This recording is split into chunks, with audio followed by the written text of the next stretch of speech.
বন্ধুরা welcome to just sports Bangla. আশা করি তোমরা সবাই ভালো আছো, আমিও ভালো আছি। আজ মেনলি এই ভিডিও আলোচনা করব Kolkata knight Riders defending champion Kolkata knight Riders versus royal challenger Bangalore. এই দুটো টিমকে নিয়ে আজ কম্পেয়ার করবো যে কোন টিমের কোন ব্যাটিং পজিশন না স্পিনিং বলিং পজিশন না ফাস্ট বলিং পজিশন স্ট্রং আছে বা উইকনেস আছে। এই দুটো টিমকে নিয়ে কিন্তু আজ কিন্তু কম্পেয়ার করবো যে কোন টিমের কোথায় উইকনেস আছে, কোন টিমের কোথায় স্ট্রং আছে, কোন টিমের আরও বেটার মেগা অকশনে করলে সেই টিমটা চ্যাম্পিয়ন হতে পারতো। সেইটা এই দুটো টিমকে নিয়েই কিন্তু আজ কিন্তু কম্পেয়ার করবো, কলকাতা নাইট রাইডার্স আর রয়্যাল চ্যালেঞ্জার ব্যাঙ্গালোর। ঠিক আছে, তো ভিডিওটা কিন্তু প্রচুর ইন্টারেস্টিং হতে চলেছে, প্রচুর ধামাকা হতে চলেছে, কারণ এই দুটো টিমকে নিয়ে কিন্তু এক পার্ট করেই কিন্তু কম্পেয়ার করবো। Opener, middle order, fast bowler, spinner bowler, finisher, batsman, A to Z কিন্তু দুটো টিমকে নিয়ে কিন্তু ধরে কিন্তু কম্পেয়ার করবো। তো ভিডিওটা প্রচুর ইন্টারেস্টিং হবে। তো তার আগে তোমাদের কাছে আমার একটাই রিকোয়েস্ট, প্লিজ তোমরা আমার চ্যানেলে নতুন আসলে জাস্ট স্পোর্টস বাংলা চ্যানেলটা সাবস্ক্রাইব করবে।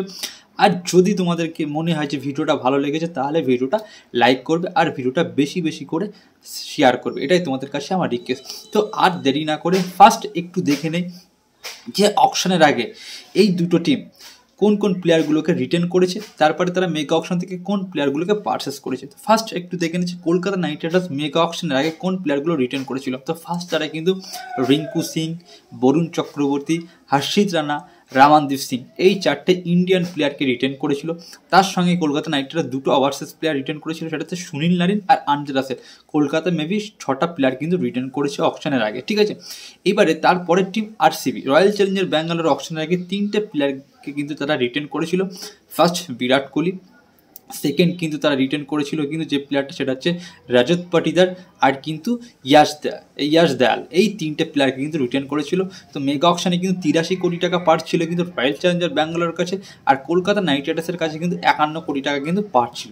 তো এই দুটো প্লেয়ার এবার একটু দেখবো যে মেগা অকশন থেকে কোন কোন প্লেয়ারগুলোকে পারচেস করেছে। দেখো সব প্লেয়ারগুলো আলোচনা করুন যে প্লেইং 11 কোন প্লেইং 11টা নিয়ে কিন্তু আলোচনা করবো, যে এই কলকাতা নাইট রাইডার্সের প্লেইং 11 আর RCB প্লেইং 11 কেমন সেটা নিয়ে আলোচনা করবো। ঠিক আছে, তো ফার্স্ট একটু দেখে নেই যে কলকাতা নাইট রাইডার্সের প্লেইং 11টা কেমন হতে চলেছে IPL 2025। ঠিক আছে, তো ফার্স্ট কিন্তু সুনীল নারিনের সঙ্গে কিন্তু ওপেনার করতে আসবে কিন্তু কুইন্টন ডিকক বা গুরবাজ।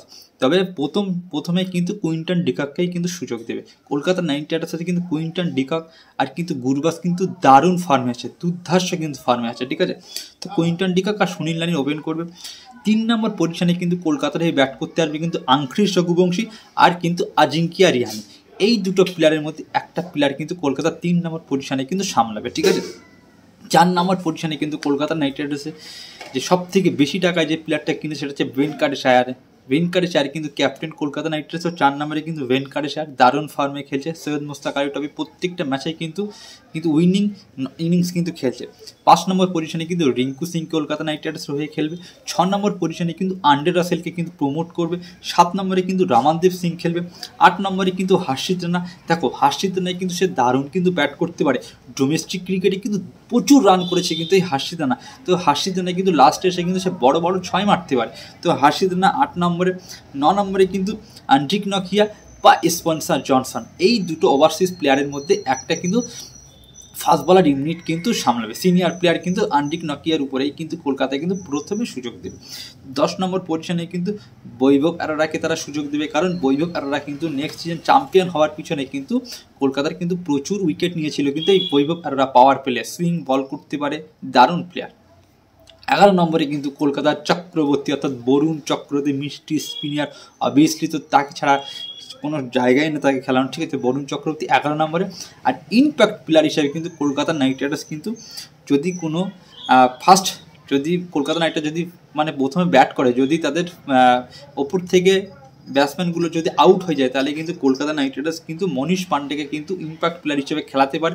যদি তাদের ব্যাটসম্যান দরকার না হয় তাহলে কিন্তু বলার হিসেবে কিন্তু তারা কিন্তু উমরান মালিককে কিন্তু ইম্প্যাক্ট প্লেয়ার হিসেবে কিন্তু খেলাবে। তো Kolkata knight Riders impact player হিসেবে কিন্তু উমরান মালিক, মনীষ পান্ডের মতন কিন্তু প্লেয়ার আছে। এবার একটু দেখে নেই যে রয়্যাল চ্যালেঞ্জার ব্যাঙ্গালোরের প্লেইং 11টা কেমন। ঠিক আছে, তো ফার্স্টে কিন্তু বিরাট কোহলি কিন্তু অবভিয়াসলি তাদের ক্যাপ্টেন্সি হবে। এটা আমি প্রায় 1 মাস আগে তোমাদের আপডেট দিয়েছিলাম যে বিরাট কোহলি কিন্তু ক্যাপ্টেন্সি হতে চলেছে। বিরাট কোহলির সঙ্গে কিন্তু ফিল সল্ট কিন্তু ওপেন আলোচনা করবো রয়্যাল চ্যালেঞ্জার ব্যাঙ্গালোরের IPL 2025-এর প্লেইং 11টা। তো ফার্স্ট কিন্তু ওপেন করতে আছে বিরাট কোহলি। অবভিয়াসলি বিরাট কোহলি ক্যাপ্টেন্সি করবে।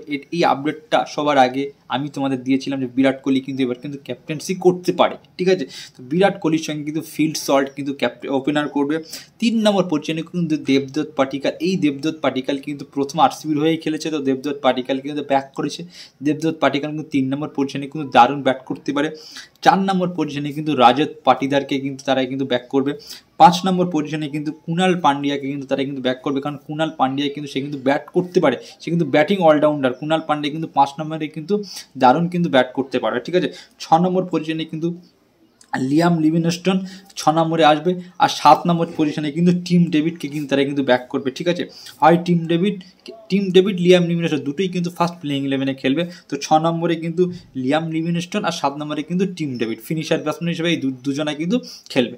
8 নম্বর পজিশনে কিন্তু যে প্লেয়ারটা খেলবে সেটা হচ্ছে ভুবনেশ্বর কুমার। দেখো ভুবনেশ্বর কুমার কিন্তু ফার্স্ট যখন খেলায় IPL তখন কিন্তু RCBর হয়ে খেলেছিল কিন্তু ভুবনেশ্বর কুমার। আর ভুবনেশ্বর কুমার কিন্তু সে কিন্তু বলের সাথে সাথে কিন্তু দারুণ ব্যাটও করতে পারে। তো ভুবনেশ্বর কুমার কিন্তু 8 নম্বর পজিশনে কিন্তু সে কিন্তু ব্যাট করে দিতে পারবে হালকা। 9 নম্বরে কিন্তু সুয়েশ শর্মা, এই কলকাতার এই একটা player spinner, leg spinner Suyash Sharma কিন্তু RCBর কিন্তু মেন প্লেয়ার হিসেবে কিন্তু বল করতে চলেছে। 10 নম্বর পজিশনে কিন্তু George Hazlewood, Australian fast bowler, দারুণ বল করতে পারে। ওপেনারে বল করতে পারে, মিডল অর্ডারে বল করতে পারে, এমন সে কিন্তু ডেথ ওভারেও কিন্তু বল করতে পারে কিন্তু জর্জ হ্যাজেলউড কিন্তু দারুণ বল করতে পারে। 11 নম্বর পজিশনে কিন্তু যে প্লেয়ারটা রিটার্ন করেছিল RCB সেটা ইয়াশ দয়াল কিন্তু 11 নম্বরে কিন্তু ইয়াশ দয়াল আসবে। আর 12 নম্বরে ইম্প্যাক্ট প্লেয়ার হিসেবে কিন্তু তারা কিন্তু স্বাস্তিক চিকারা কিন্তু ব্যাটসম্যান হিসেবে ইউজ করবে। যদি কোনো দিন RCB প্রথম ব্যাট করে তাদের প্রথমে যদি ব্যাটিং অর্ডার কিন্তু ক্লাবস করে বা আউট হয়ে যায়, তাহলে কিন্তু স্বাস্তিক চিকারা কিন্তু ইম্প্যাক্ট প্লেয়ার হিসেবে আসবে।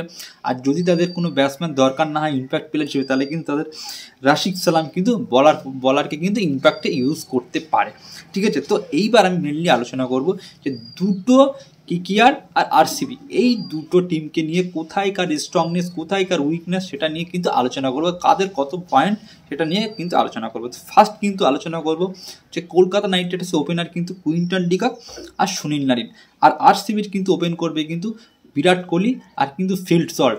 তো অবভিয়াসলি কিন্তু এই ওপেনার পজিশনে কিন্তু সবথেকে ভালো ওপেনার পজিশন কিন্তু রয়্যাল চ্যালেঞ্জার ব্যাঙ্গালোর, কারণ একসাথে বিরাট কোহলি তার সঙ্গে কিন্তু ফিল্ড সল্ট। তো অবভিয়াসলি কিন্তু এখানে কিন্তু RCBর কিন্তু ওপেনার পজিশন কিন্তু সব থেকে স্ট্রং কলকাতা নাইট রাইডার্সের থেকে। এবার আমরা দেখব যে মিডল অর্ডারে, দেখো মিডল অর্ডারে কিন্তু কলকাতার আঙ্ক্রিশ রঘুবংশী বা আজিঙ্কিয়া রিহানি, তবে আঙ্ক্রিশ রঘুবংশী কিন্তু প্রথম সুযোগ দেবে, ঠিক আছে। তারপরে কিন্তু ভেঙ্কটেশ আয়ার আর কিন্তু 5 নম্বরে কিন্তু রিঙ্কু সিং। এই তিনটে কিন্তু মিডল অর্ডার কিন্তু কলকাতা সামলাবে, সেটা হচ্ছে আঙ্ক্রিশ, বরুণ চক্রবর্তী, ভেঙ্কটেশ আয়ার আর কিন্তু রিঙ্কু সিং। এই তিনটে কিন্তু মিডল অর্ডারে। আর RCBর কিন্তু দেবদত্ত পাটিকাল, রাজত পাটিদার আর কিন্তু কুণাল পান্ডে। তো অবভিয়াসলি কিন্তু মিডল অর্ডারে কিন্তু কলকাতা নাইট রাইডার্সের কিন্তু RCBর চেয়ে কিন্তু স্ট্রংনেসটা বেশি মিডল অর্ডারে। কেন বলছি, এখানে আঙ্ক্রিশের সঙ্গে কিন্তু আজিঙ্কি রিয়ানি আছে। তারপরে কিন্তু ভেঙ্কটেশ আয়ার কিন্তু প্রত্যেকবারই কিন্তু IPL-এ কিন্তু দারুণ পারফরমেন্স করছে কন্টিনিউ। তারপর 5 নম্বর কিন্তু ওয়ার্ল্ডের এখন যে বেস্ট ফিনিশার যে মিডল অর্ডার খেলতে হবে সেটা হচ্ছে রিঙ্কু সিং। তো রিঙ্কু সিং কিন্তু 5 নম্বরে। তো এখানে কিন্তু কলকাতা নাইট রাইডার্সের মিডল অর্ডারটা কিন্তু স্ট্রংনেস বেশি। এবার আমরা আলোচনা করব যে ফিনিশারে RCB না কলকাতা নাইট রাইডার্স, এই দুটোর মধ্যে কোনটা স্ট্রংনেস বেশি থেকে। দেখো ফিনিশারে কিন্তু কলকাতার হয়ে ব্যাট করবে কিন্তু আন্ডার রাসেল বা রামানদীপ সিং, দুটো কিন্তু T20 দারুণ প্লেয়ার, বিশেষ করে আন্ডার রাসেল। আর RCBর কিন্তু তোমার ব্যাট করবে কিন্তু টিম ডেভিড আর কিন্তু লিয়াম লিভিংস্টোন। তো এখানে কিন্তু চোখ বন্ধ করে কিন্তু কলকাতা নাইট রাইডার্সের কিন্তু ফিনিশার কিন্তু স্ট্রং, কারণ আন্ডার রাসেল কিন্তু সে কিন্তু 8-10 বছর ধরে কিন্তু কলকাতার হয়ে কিন্তু সে কেমন ফিনিশ করছে ম্যাচ, তার সঙ্গে রামানদীপ সিং সে কেমন ফিনিশ করেছে নেক্সট ইয়ার। ওই জন্য কিন্তু এখানে দেখো ওভারসিজ প্লেয়ার লিয়াম লিভিংস্টোন কিন্তু ভালো প্লেয়ার, কিন্তু লিয়াম লিভিংস্টোনের সঙ্গে যদি আমি আন্ডার রাসেলের তুলনা করি, আন্ডার রাসেল সে অ্যাকচুয়ালি তো সে নেক্সট ইয়ার 18টা উইকেট নিয়েছিল, তার সঙ্গে কিন্তু ব্যাটও করতে পারে, ফিল্ডিংও করতে পারে। আর আমি যে লিয়াম লিভিংস্টোনের তুলনা করি সে তো স্পিনার প্লেয়ার, তো স্পিনারে কিরম মার খায় আমরা সবাই জানি, ঠিক আছে। তো আর লিয়াম লিভিংস্টোন কিন্তু সে কিন্তু কন্টিনিউ রান করে না, হয়তো একটা ম্যাচ রান করলো, দুটো তিনটে ম্যাচ আউট হলো, ওই জন্য কিন্তু সেই রকম ফর্মে কিন্তু লিয়াম লিভিংস্টোন নেই। তো এখানে কিন্তু কলকাতার কিন্তু ফিনিশার কিন্তু স্ট্রংনেস টিম ডেভিড এখানে কিন্তু কোনো ফর্মে নেই। তো টিম ডেভিডের চেয়ে কিন্তু রামানদীপ সিং কিন্তু দারুণ কিন্তু ট্যালেন্ট, কেমন ফিল্ডিং করে, কেমন সে কিন্তু বলও করতে পারে, ফাস্ট বল করতে পারে, দারুণ কিন্তু ব্যাট করতে পারে। তো কলকাতা নাইট রাইডার্সে কিন্তু ফিনিশার কিন্তু স্ট্রংনেসটা বেশি। এবার আমরা যাব যে ফাস্ট বলিং ইউনিটে কি স্ট্রং বেশি। দেখো কলকাতার ফাস্ট বলিং ইউনিটে হর্ষিত রানা, আন্দ্রিক নকিয়া আর কিন্তু বৈভব আরোরা, এই তিনটে কিন্তু কলকাতার কিন্তু ফাস্ট বলারে বল করবে। এবার আরসিবির দেখা যাক, আরসিবির হয়ে কে ফাস্ট বল করে, ভুবনেশ্বর কুমার, জর্জ হ্যাজেলউড আর কিন্তু ইয়াশ দয়াল। তো এখানেই কিন্তু মেন পয়েন্টটা দেখো, ভুবনেশ্বর কুমার কিন্তু আইপিএলে কিন্তু অনেক সফলতা, ঠিক আছে, সে দারুণ বল করতে পারে, ইকোনমির সাথে পাওয়ার প্লেতে উইকেট নিতে পারে। তো ভুবনেশ্বর কুমারের সঙ্গে যদি হর্ষিত রানাকে কম্পেয়ার করি, তাহলে কিন্তু আপাতত ভুবনেশ্বর কুমার কিন্তু স্ট্রং। যদি আমি পারফরমেন্সের দিক থেকে আমি যদি ডিসাইড করি, তাহলে কিন্তু হর্ষিত রানা কিন্তু ভুবনেশ্বর কুমারের চেয়ে কিন্তু পারফরমেন্সের দিক থেকে এখন কিন্তু বেশি। টেস্ট ক্রিকেটে কেমন পারফরমেন্স করেছে, নেক্সট ইয়ার আইপিএলে সে কিন্তু প্রায় 11টা ম্যাচে 19টা উইকেট নিয়েছিল। তো পারফরমেন্স যদি উল্লেখ করি, তাহলে কিন্তু হর্ষিত রানা কিন্তু বেস্ট। আর যদি আমি এক্সপিরিয়েন্স, অভিজ্ঞতা, আইপিএল বছর বছর ভালো পারফরমেন্স করে সেই দিক থেকে তুলনা করি, তাহলে কিন্তু ভুবনেশ্বর কুমার। তোমরা কমেন্টে লিখবে হর্ষিত রানা না ভুবনেশ্বর কুমার। এবার আমরা দেখি জর্জ হ্যাজেলউড না আন্দ্রিক নকিয়া। দেখো জর্জ হ্যাজেলউড কিন্তু ভালো বলার, কিন্তু আন্দ্রিক নকিয়া কিন্তু আইপিএলে কিন্তু প্রচুর ভালো বল করেছে একসময়। তো আন্দ্রিক নকিয়া, জর্জ হ্যাজেলউড এই দুটোকে কিন্তু আমি 50-50 জায়গা রাখলাম। যত সময় আইপিএলটা না খেলা শুরু হচ্ছে, তত সময় কিন্তু আমরা ডিসাইড করতে পারবো না যে কোন বলারটা ভালো বল করবে। এইবার যদি আমরা বৈভব আরোরা আর ইয়াশ দয়াল এই দুটো প্লেয়ারের সঙ্গে আমরা তুলনা করি, তাহলে কিন্তু অবভিয়াসলি কিন্তু এখানে কিন্তু স্ট্রংনেস বেশি কিন্তু বৈভব আরোরা। কারণ বৈভব আরোরা কিন্তু নেক্সট ইয়ার কিন্তু সে কিন্তু 18 থেকে 19টা উইকেট নিয়েছিল, ফাইনাল ম্যাচে কোয়ালিফাই দারুণ কিন্তু বল করেছিল। তো দেখো বলিং ইউনিটে কিন্তু দুজনেরই কিন্তু 60-50%, কলকাতাকে হয়তো 60% আর কিন্তু ব্যাঙ্গালোরকে কিন্তু 50%, বা কলকাতার 50% বা ব্যাঙ্গালোর কিন্তু 60%। যত সময় আইপিএল না খেলাবে তত সময় কিন্তু কার বলিং ইউনিট স্ট্রং এখানে বোঝা যাচ্ছে না, ঠিক আছে। এবার আমরা 50-50% রাখলাম বলিং ইউনিটে, ফাস্ট বলিং ইউনিটে। এবার আমরা স্পিনিয়ার পজিশনে দেখি, স্পিনিয়ারে বরুণ চক্রবর্তী আর সুনীল নারিন, টি20 দুটোই কিন্তু বেস্ট এখন বর্তমানে কিন্তু বলার। আর আরসিবিতে কিন্তু সুয়েশ শর্মা, এও কিন্তু কলকাতার প্লেয়ার ছিল, আর কিন্তু কুনাল পান্ডে। তো অবভিয়াসলি চোখ বন্ধ করে কিন্তু কলকাতার কিন্তু স্পিনিয়ার কিন্তু বলিংয়ে কিন্তু প্রচুর স্ট্রং, এখানে কিন্তু কলকাতা জিতে গেল। তো মেনলি কিন্তু কলকাতার কিন্তু মিডল অর্ডার, ফিনিশার, তাছাড়া কিন্তু স্পিনার লাইন আপে কিন্তু প্রচুর স্ট্রং কিন্তু আরসিবির চেয়ে। শুধুমাত্র আরসিবি কিন্তু কলকাতার চেয়ে কিন্তু আরসিবির কিন্তু ওপেনারে কিন্তু প্রচুর স্ট্রং, আর কিন্তু ফাস্ট বলিংয়ে কিন্তু 50-50। তো এ থেকেই কিন্তু 100%-এর মধ্যে কিন্তু কলকাতা নাইট রাইডার্স কিন্তু 60% স্ট্রংয়ের দিক থেকে অল মানে সব দিক থেকে কিন্তু স্ট্রং কিন্তু 100%-এর মধ্যে 60-70% কিন্তু কলকাতা নাইট রাইডার্স, আর আরসিবি কিন্তু 30-40%, ঠিক আছে। তো এটা কিন্তু খাতা কলমে। এবারে দেখো মাঠে গিয়ে বা গ্রাউন্ডে গিয়ে কেমন পারফর্ম করবে, সেটা কিন্তু আইপিএল যখন চলবে তখন কিন্তু দেখা যায়। এখন আমি খাতা কলমে হিসেব করলাম, সেখানে কলকাতায় কিন্তু উইন, মানে 70% কিন্তু কলকাতা, ঠিক আছে, 30% আপাতত আরসিবি, ঠিক আছে।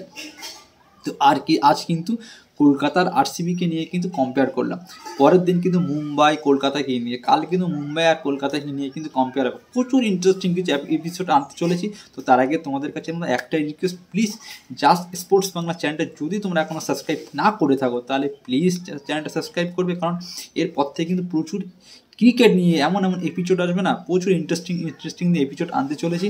ওই জন্য সাবস্ক্রাইব করবে, ভিডিওটা লাইক করবে, আর চ্যানেলটা বেশি বেশি করে শেয়ার করবে। তো আজ এই পর্যন্ত, বাই।